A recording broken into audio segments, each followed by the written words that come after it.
अगर आपके भी मन में अक्सर बुरे विचार आते हैं, गंदे और अश्लील विचार चलते रहते हैं, तो आपको ये बौद्ध कहानी जरूर सुननी चाहिए। एक गांव में एक जवान लड़का रहता था। वह बहुत परेशान था, क्योंकि उसका मन उन्हीं चीज़ों के बारे में सोचता रहता जिसके बारे में वो नहीं सोचना चाहता था। वह अपनी छोटी छोटी क्षणिक खुशियों के लिए अपने दिन का ज़्यादातर समय बर्बाद कर देता और फिर बाद में इसके लिए पश्चाताप करता। लेकिन वो ना चाहते हुए भी अगले दिन फिर उन्हीं आदतों को दोहराता। वह अपने माता पिता का अकेला लड़का था। माता पिता धीरे धीरे बूढ़े हो रहे थे और वो जवान, लेकिन वो कुछ भी ऐसा नहीं कर पा रहा था जिससे उसके माता पिता को उस पर गर्व हो। वह जानता तो था कि वह अपने समय और जिंदगी के साथ गलत कर रहा है, लेकिन वो बहुत कोशिश करने के बाद भी खुद को बदल नहीं पा रहा था। वह अपनी समस्याओं के बारे में दूसरे बड़े लोगों को बताता और लोग उसे तरह तरह के सुझाव देते, लेकिन फिर भी कुछ भी बदलाव नहीं आ रहा था। अब तो उस लड़के को भी ऐसा लगने लगा था कि उसका बाकी का जीवन ऐसे ही मानसिक बोझ और बुरी आदतों के साथ बीतने वाला है।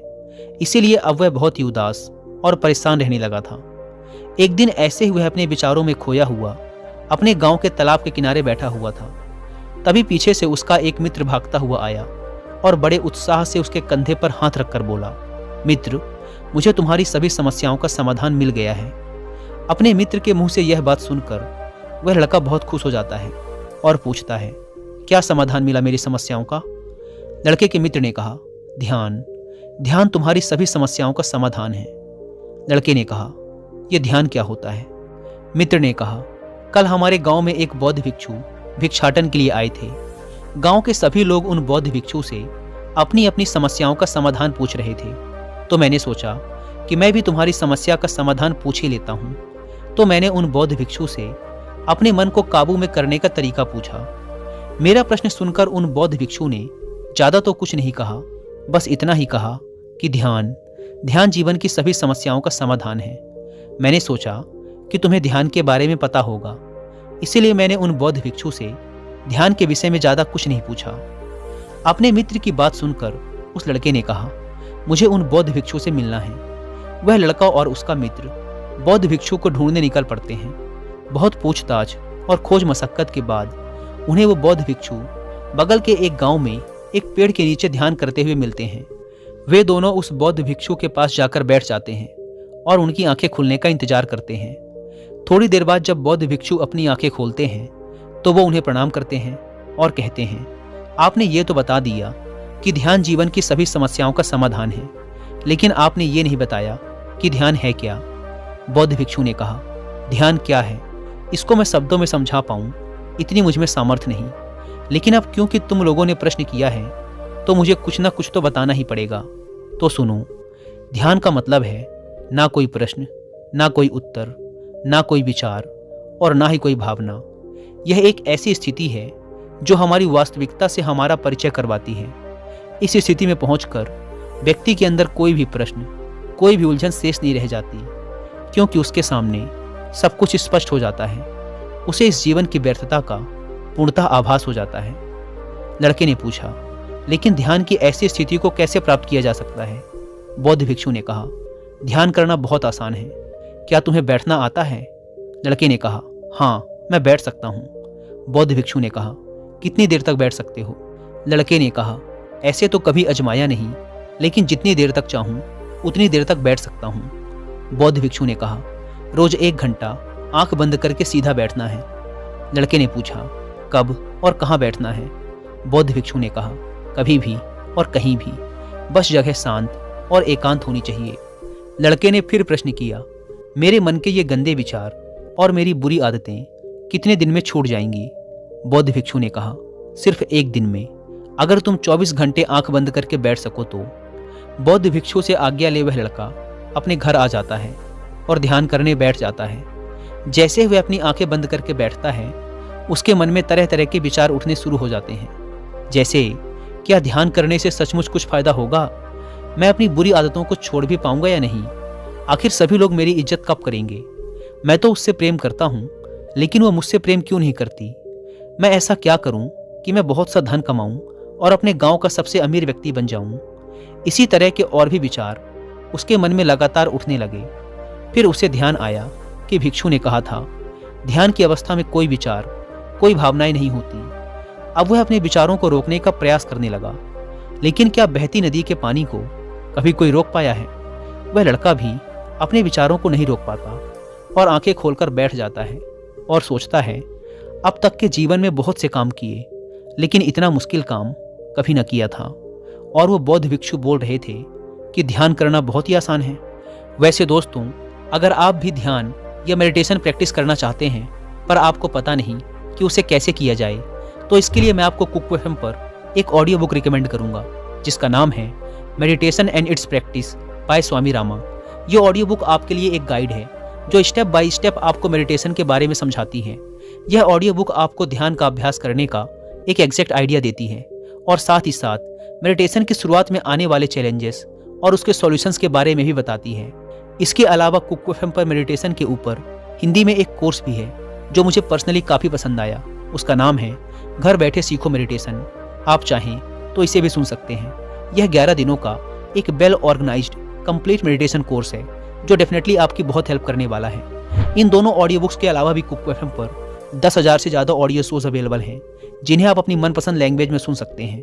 इन ऑडियो बुक्स और कोर्सेज को सुनते समय कुक एफएम के ऐड नोट्स फीचर का यूज़ करके आप इनकी इंपॉर्टेंट बातों के नोट्स जरूर बनाएं ताकि आपको ये ऑडियो शोज बार बार न सुनने पड़ें। और अगर आप रात में सोते समय इन ऑडियो शोज को सुनते हैं तो इस ऐप के स्लीप टाइमर फीचर का यूज़ जरूर करें ताकि यदि आप सुनते सुनते सो जाएं तो ये ऑडियो शोज खुद ही बंद हो जाएं। इस प्लेटफॉर्म का मंथली सब्सक्रिप्शन पड़ता है 99 रुपीज़ का, लेकिन अगर आप यूज़ करते हैं कूपन कोड WI50 तो आपको इसके फर्स्ट मंथ के सब्सक्रिप्शन पर मिलेगा 50% का डिस्काउंट, यानी ये आपको पड़ेगा 99 की बजाय सिर्फ 49 रुपीज़ का। ऐप को डाउनलोड करने की link description and first comment पर मिल जाएगी। आइए कहानी पर वापस लौटते हैं। वह लड़का उन बौद्ध भिक्षु से मिलने दोबारा अपने घर से निकल पड़ता है और उनके पास पहुंचकर कहता है, आपने तो कहा था कि ध्यान करना बहुत ही आसान है, लेकिन ये तो मुझे दुनिया का सबसे मुश्किल काम लग रहा है। मेरे बहुत प्रयास करने के बाद भी मेरे मन में विचार उठने बंद ही नहीं हो रहे हैं। बौद्ध भिक्षु ने कहा, लेकिन तुमसे विचारों को रोकने के लिए किसने कहा है? लड़के ने कहा, तो फिर विचार रहित स्थिति कैसे प्राप्त होगी? आपने तो कहा था कि ध्यान में कोई विचार, कोई प्रश्न नहीं होते। बौद्ध भिक्षु ने कहा, हमारे दिमाग में हर समय बहुत से विचार जन्म लेते हैं और मरते हैं, लेकिन हमारा मन उनमें से किसी एक विचार को पकड़ लेता है और फिर उससे जुड़े विचारों के बारे में सोचता चला जाता है। इस तरीके से हमारा मन विचारों में उलझ जाता है और हम भूल जाते हैं कि हम क्या कर रहे थे। जब तुम ध्यान करने बैठोगे तो तुम्हारे दिमाग में भी बहुत से विचार उठेंगे और खत्म हो जाएंगे, लेकिन तुम्हें किसी भी विचार का चुनाव नहीं करना, बस उन्हें देखना है। तुम्हारे मन में विचार उठेंगे और खत्म हो जाएंगे। धीरे धीरे समय के साथ इन विचारों के उठने की गति कम होती चली जाएगी। बौद्ध भिक्षु के मुंह से ये सारी बातें सुनकर वह लड़का अपने घर वापस आ जाता है और दोबारा ध्यान करने के लिए बैठ जाता है। इस बार वह लड़का बौद्ध भिक्षु के बताए अनुसार अपने मन में उठ रहे विचारों को देखता है। वह कुछ देर तक तो विचारों को साक्षी भाव से देख पाता है, लेकिन फिर उसके मन में ऐसे विचार उठते हैं जिनके बारे में सोचने से वह खुद को रोक नहीं पाता और वह गहरे विचारों में खो जाता है। कुछ देर बाद उसे याद आता है कि वह तो ध्यान कर रहा था।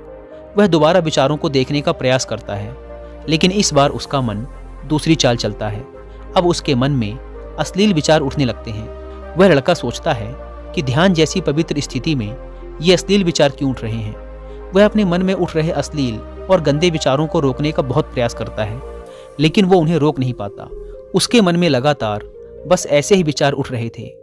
बहुत देर तक प्रयास करने के बाद जब वह लड़का परेशान हो जाता है तो वह ध्यान से उठकर सीधा उन बौद्ध भिक्षु के पास पहुंचता है और कहता है, मैं जब भी अपनी आंखें बंद करके ध्यान करने के लिए बैठता हूं तो मेरे मन में सिर्फ अश्लील और गंदे विचार ही आते हैं। बौद्ध भिक्षु ने कहा, कोई भी विचार अच्छा या बुरा नहीं होता, इसीलिए किसी भी विचार को बुरा समझकर उसे जबरदस्ती दबाने का प्रयास मत करो, क्योंकि हमारे द्वारा विचारों का विरोध ही उन्हें और भी शक्तिशाली बनाता है।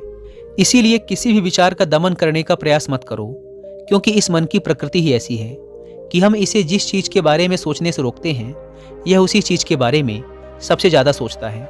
इसीलिए तुम्हारा विचारों को रोकने का प्रयास व्यर्थ है, और जिन विचारों को तुम गंदे व अश्लील विचार कह रहे हो वो विचार भी तुम्हारे जीवन का एक हिस्सा है। इंसानी जीवन को आगे बढ़ाने के लिए इन विचारों का उठना भी जरूरी है। एक बात हमेशा याद रखना कि जीवन में हम जिस भी चीज़ को अस्वीकार करते हैं हमारा मन उसी चीज में सबसे ज्यादा रस देने लगता है। इसीलिए जीवन की किसी भी सच्चाई को नजरअंदाज करने का प्रयास मत करो। हर चीज को स्वीकारो, तभी तुम उससे मुक्त हो पाओगे। लेकिन इसका मतलब यह नहीं कि तुम हर समय काम वासना के विचारों में ही डूबे रहो। तुम्हें यह समझना होगा कि काम वासना हमारे जीवन का एक छोटा सा हिस्सा मात्र है, पूरा जीवन नहीं। तो जीवन के इस पहलू को भी स्वीकारो और आगे बढ़ो, क्योंकि इस जीवन में इसके आगे भी बहुत कुछ जानने के लिए है। लड़के ने कहा, लेकिन हमारा मन हमारे साथ इतनी चालें क्यों चलता है? क्या हमारा मन ही हमारा शत्रु है? भिक्षु ने कहा, नहीं, मन हमारा शत्रु नहीं है। यह तो बस उन्हीं चीज़ों को अनुभव करना चाहता है जिसमें इसे आराम मिले, आनंद आए। इसीलिए जब हम कोई ऐसा काम करते हैं जिसमें शुरू में ही मन को आनंद नहीं मिलता, तो हमारा मन उस काम का विरोध करता है। बौद्ध भिक्षु ने आगे कहा, अगर तुम अपने मन से बुरे विचारों को खत्म करना चाहते हो तो अपनी आदतों को बदलो।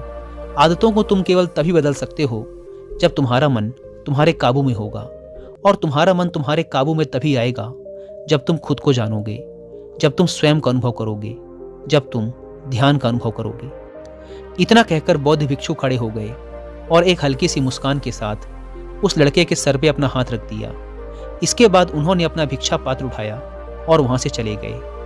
वह लड़का उन बौद्ध भिक्षु को जाता हुआ देखता रहा, लेकिन अब वह बहुत खुश था, क्योंकि उसे अपनी समस्याओं का समाधान मिल चुका था ध्यान के रूप में। वह समझ गया था कि उसे हर रोज ध्यान के लिए बैठना है और उसे अपने आते जाते विचारों को देखना है, लेकिन किसी भी विचार को पकड़ना नहीं है। समय के साथ वो विचार खुद ही गायब होते चले जाएंगे। साथ ही वो ये भी समझ गया था कि कोई भी विचार अच्छा या बुरा नहीं होता, विचार सिर्फ एक विचार होता है। इसीलिए विचारों का विरोध करना भी व्यर्थ है। दोस्तों, मुझे उम्मीद है कि आपको इस वीडियो से बहुत कुछ सीखने को मिला होगा।